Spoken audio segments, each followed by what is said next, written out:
Department deals with uniform. He has not dealt with investigative experience or special tactic experience or SWAT training.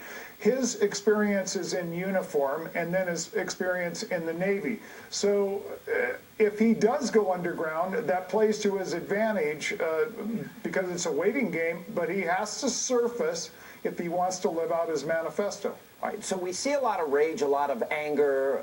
Supposedly this is about an agenda of racism that he was trying to expose. All of that. You have interviewed a lot of sociopaths, people without a conscience in your career as a police officer. What do you see in this guy, psychologically speaking? Because he seems coherent when you read the manifesto. It's a little rambling, but obviously smart, aware, and intelligent in an evil way. Well, you know, I'm not a evil. Psychologist, but I don't think he's Angry. a sociopath. I mean, he's psychotic and he's paranoid.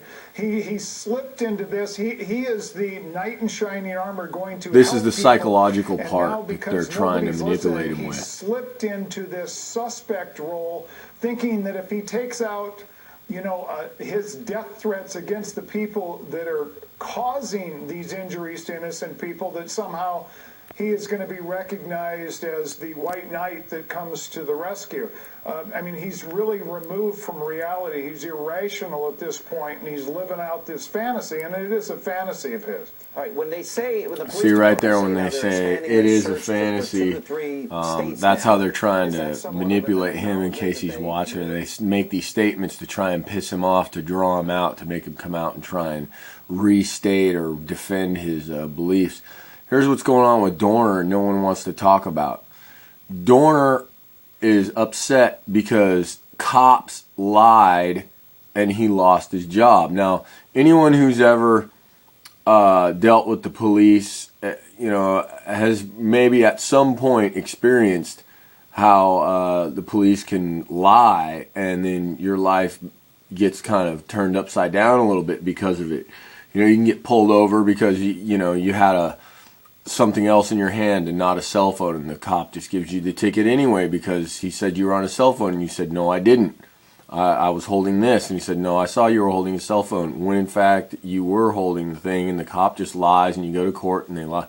You know, that makes you mad, but when the cops lie, and then your life gets ruined, I can see how you have no other option. Who else can you tell? Where can you go in this? When the police, the ones that are holding the thing, I can see how he just feels like he has no other option and goes into this. I sympathize, you know, with him, but I don't really advocate what he's doing. I can, you know, but yeah, people are just, they don't want to talk about what's really going on because they're afraid that too many people out there will identify with what he's going through and then sympathize with him, and they're trying to make him look like he's some kind of crazy, you know, crazy maniac. But now that all his stuff is being exposed and everything, you know, everybody's kind of identifying with it, going, yeah, I've been called a nigger before. Yeah, it really pisses me off when someone calls me a nigger. You know, doesn't it? And especially if you're a cop and another cop calls you a nigger, aren't you gonna feel like, you know, like you're not part of the thing that you're supposed to be? And it's just ridiculous. I think these cops in the United States have it too easy. They make so much money and they have it too easy. Go be a cop in Mexico for the money they get and talk about, you know, tell me about, oh, we risk our lives every day. You know, I ride a motorcycle. I risk my life more every day than you ever do in probably a month or more of patrolling around, pulling people over and writing them tickets for, you know, not having a rear reflector or something. Woo, woo, woo. Anyway, Dorner, I hope you get an ammo drop somewhere. Later.